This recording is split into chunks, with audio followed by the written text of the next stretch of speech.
గురువారం కాంగ్రెస్ పార్టీ ఆవిర్భావ దినోత్సవం సందర్భంగా యాదాద్రి జిల్లా ఆలేరు పట్టణ కేంద్రంలో కాంగ్రెస్ కార్యాలయంలో ప్రభుత్వ whip Aleru MLA B Ilaiah సమక్షంలో ఆలేరు పట్టణ కాంగ్రెస్ పార్టీ అధ్యక్షుడు ఎంఏ ఎజాజ్ జెండా ఆవిష్కరణ చేశారు. అనంతరం వారు మాట్లాడారు.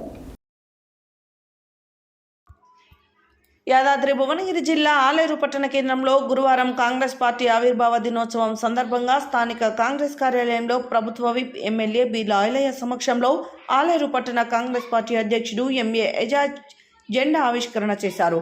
ఈ కార్యక్రమంలో టీసీసీ రాష్ట్ర కార్యదర్శి జనగాం ఉపేందర్ రెడ్డి, ఎంపీపీ గంధమల్ల అశోక్, మండల అధ్యక్షుడు కొండరాజు వెంకటేశ్వరరాజు, జిల్లా మహిళా అధ్యక్షురాలు నీలం పద్మ, నాయకులు ఎగ్గిరి యాదగిరి, ఎంఎస్ విజయ్ కుమార్, కూర్ల నరసింహులు, నీలం వెంకటస్వామి, ముదికొండ శ్రీకాంత్, కందగడ్ల నరేందర్, ఎగ్గిరి శ్రీశైలం, తుంగ కుమార్, కలకుంట్ల లోకేష్, జూకంటి సంపత్, అంగడి ఆంజనేయులు, మహిళా నాయకులు, కార్యకర్తలు తదితరులు పాల్గొన్నారు.